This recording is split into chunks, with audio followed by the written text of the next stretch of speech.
Et c'est l'heure de l'info éco avec vous, Christophe Dansette. Rebonjour à vous, Christophe. Rebonjour Nina. Et ce matin, on va s'intéresser donc à l'une des conséquences insoupçonnées de la crise du coronavirus. On assiste actuellement à une pénurie d'un genre nouveau, celle des puces électroniques. Expliquez-nous. Oui, car ces puces électroniques ou ces semi-conducteurs qui sont donc ces petites puces grandes de quelques millimètres qui tiennent à peine entre deux doigts et qui comportent un tas d'informations extrêmement importantes, extrêmement riches. Elles sont présentes dans la plupart de nos appareils électroniques. Dans un téléphone comme celui-ci, il y en a pas moins d'une vingtaine. Il y en a aussi dans les télévisions, dans les consoles de jeux vidéo et puis surtout aussi dans les voitures. Et donc, une pénurie de ces puces, eh bien, cela entraîne des retards dans la livraison de tous ces appareils, avec parfois des priorités qui sont faites par les fabricants. À ce titre, eh bien, il a été jugé plus important de fournir les téléphones, de fournir les ordinateurs plus importants que les voitures. Conséquence, eh bien, plusieurs constructeurs ont annoncé des retards dans leur livraison. Cela touche Volkswagen, plus particulièrement Audi, on le voit, qui est une filiale de Volkswagen, mais aussi Toyota, General Motors, et puis en France, les deux principaux constructeurs également sont touchés, Renault et Stellantis. Stellantis qui est l'ancien PSA. Au total, 1 million de véhicules ne seront pas livrés comme prévu au premier trimestre cette année, selon l'Institut IHS Markit.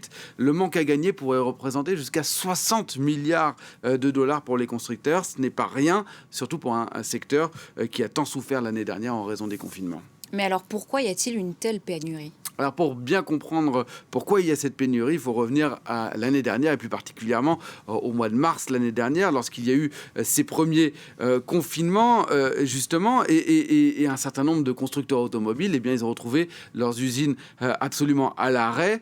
Parallèlement, eh bien, ces confinements, eux, ont entraîné une hausse d'achat d'électronique, de téléviseurs, de consoles de jeux vidéo, de téléphones. On comprend bien pourquoi. On était chez soi, on avait envie de jouer aux consoles vidéo, de regarder la télévision, et puis surtout les ordinateurs qui ont tant aidé à traverser cette période avec le télétravail. Les ventes de PC ont par exemple explosé. Elles sont avec une hausse de 10% l'année dernière, et à la fin de l'année, pour ajouter à tout cela, eh bien, le secteur automobile qui était à l'arrêt au début de l'année, on l'a vu, eh bien, il a commencé à rattraper les mois perdus, aidé aussi par un certain nombre d'incitations à l'achat de différents États. Conséquence, eh bien, la demande de semi-conducteurs a brutalement grimpé, à tel point qu'il y a eu un véritable embouteillage. Or, dans le monde, eh bien, il faut savoir que les fabricants de semi-conducteurs se comptent sur les 10 doigts de la main.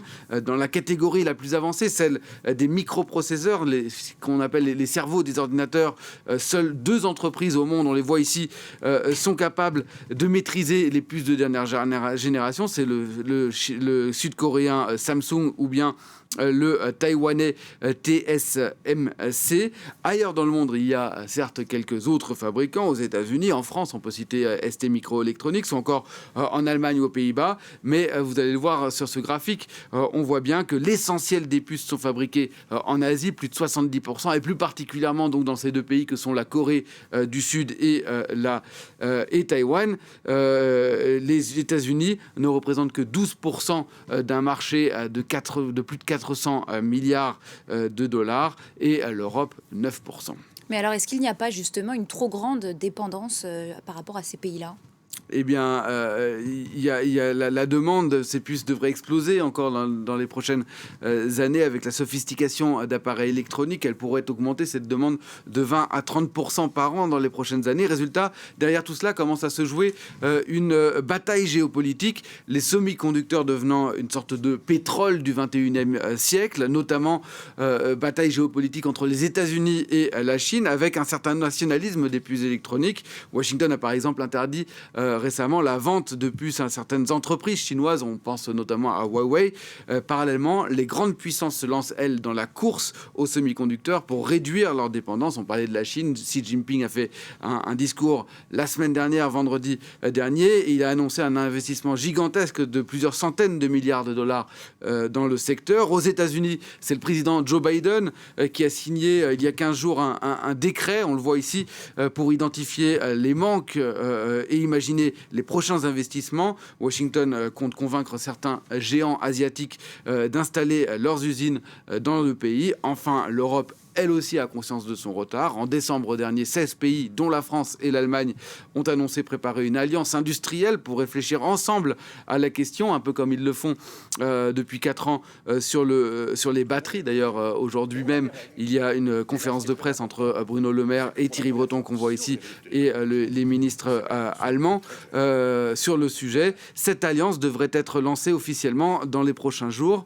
Et entre 20 et 30 milliards d'euros pourraient y être consacrés. C'est bien, mais ça semble déjà insuffisant quand on sait que le leader mondial dont je vous parlais tout à l'heure, le Taïwanais TSMC, va investir plus que cette somme de 20 à 30 milliards d'euros rien que cette année. Christophe Dansette pour l'Info Éco. Merci Christophe.